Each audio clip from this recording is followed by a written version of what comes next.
Bonjour chers étudiants. Il s'agit dans cette partie de traiter le calcul des coûts préétablis et les écarts qui résultent de la confrontation entre ces derniers et les coûts réels.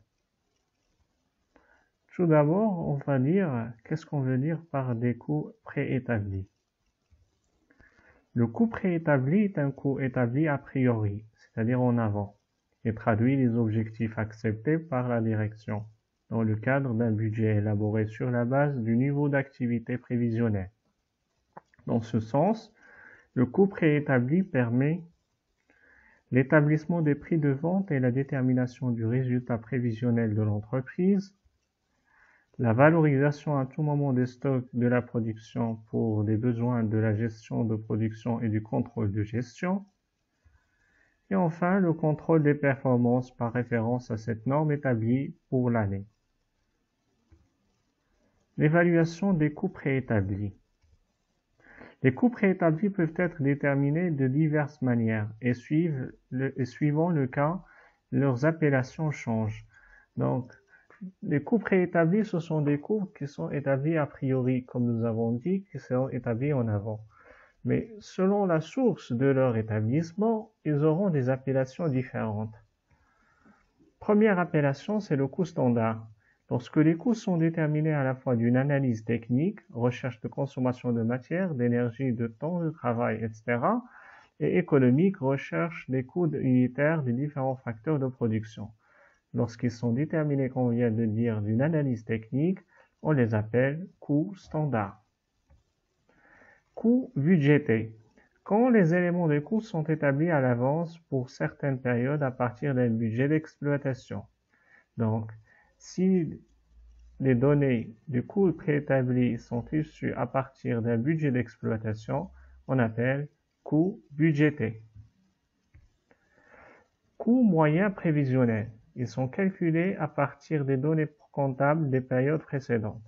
Donc, s'il s'agit des données qui sont calculées à partir de la moyenne des périodes précédentes, on appelle coûts moyens prévisionnels. Les trois, ce sont des coûts préétablis et leurs appellations et sont déterminés selon les cas. Le coût préétabli correspond donc à une norme. La fiche du coût unitaire préétabli. C'est une fiche qui regroupe tous les éléments du calcul du coût unitaire préétabli.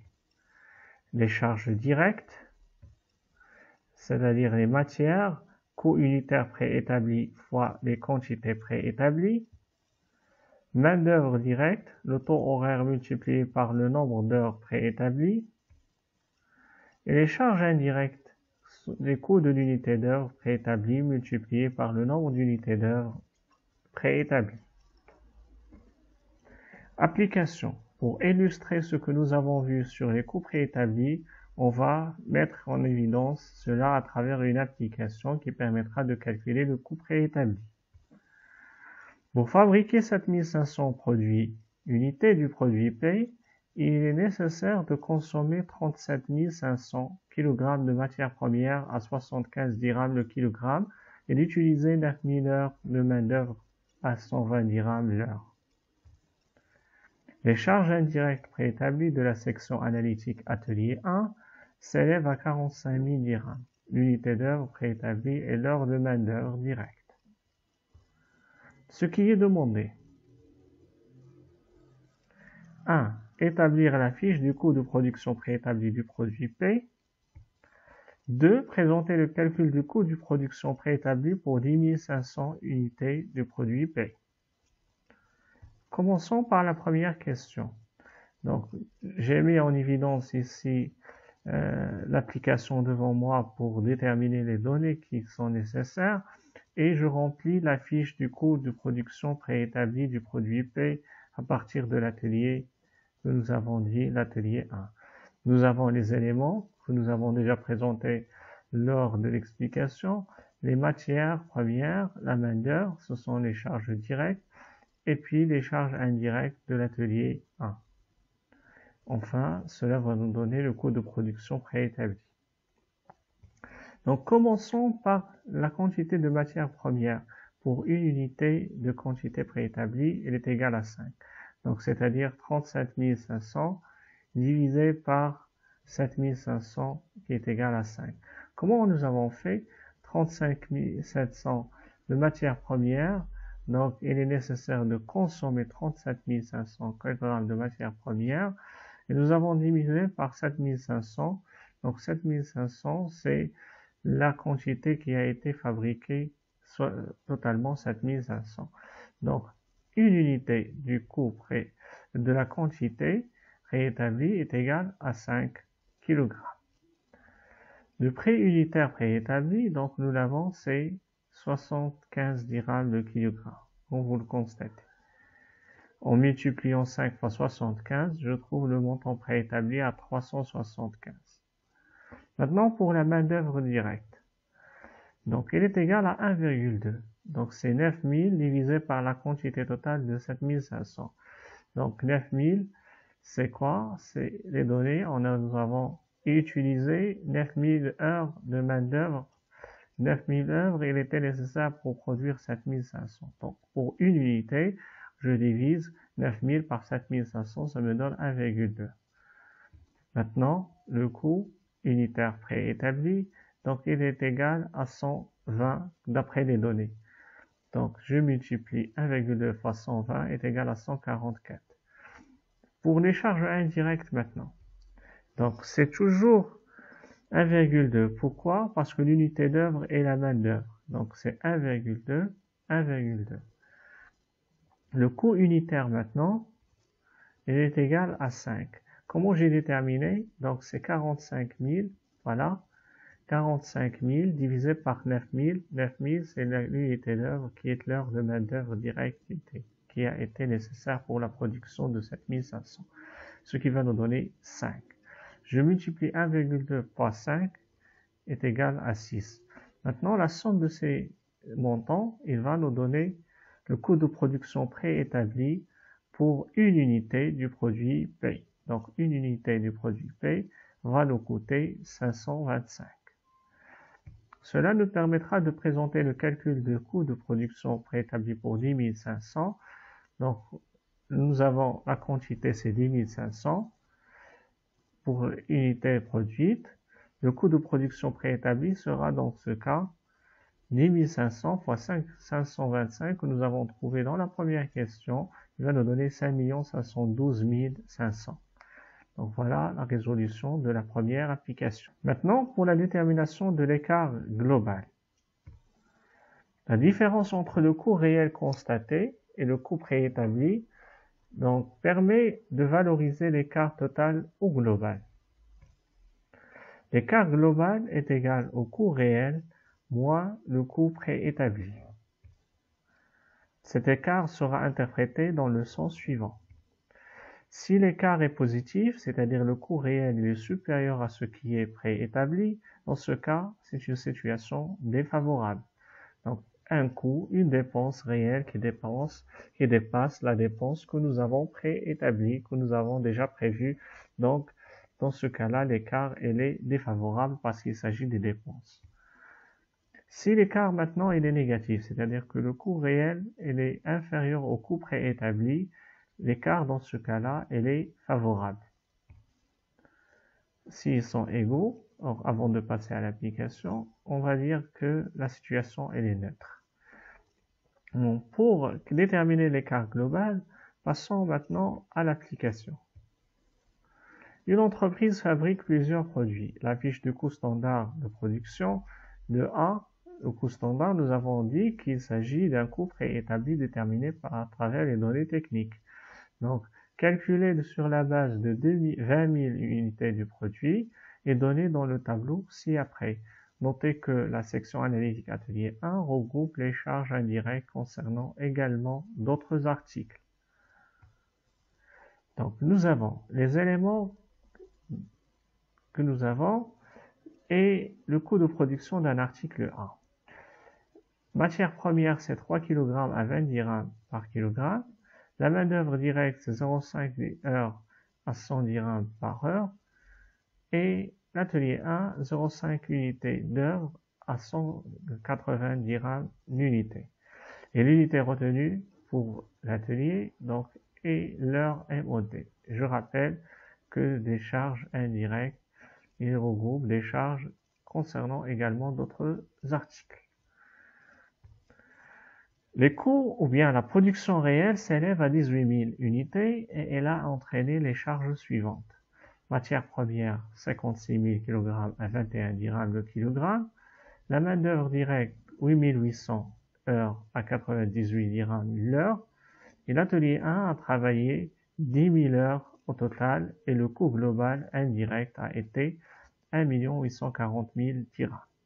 On nous demande de calculer et interpréter l'écart global.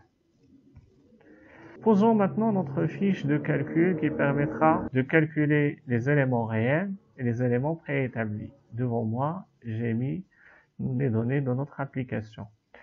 Donc, commençons par les éléments réels des matières. Nous avons 56 000, voilà, les matières premières, on a utilisé 56 000 à 21 dirhams le kilogramme d'après la production réelle. Donc, je multiplie 56 000 fois 21, ça va me donner 1 176 000 dirhams. Donc, ça, c'est le coût unitaire réel et le coût réel total est égal à 1 176 000 dirhams. Toujours dans la même rubrique, matière, je vais déterminer ce qui est préétabli. Donc, ce qui est préétabli est égal à 54 000. D'après quoi? Parce qu'on a produit la production réelle qui est égale à 18 000. Donc, je multiplie par la quantité dont j'ai besoin pour produire 18 000.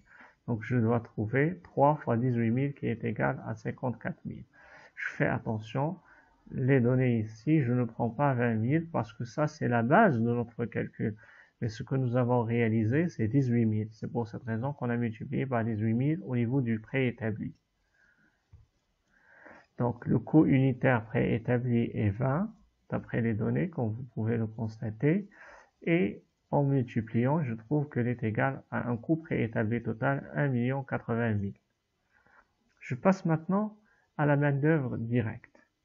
Pour la main-d'œuvre directe, donc, vous avez devant vous 8 800 heures à 98 dirhams.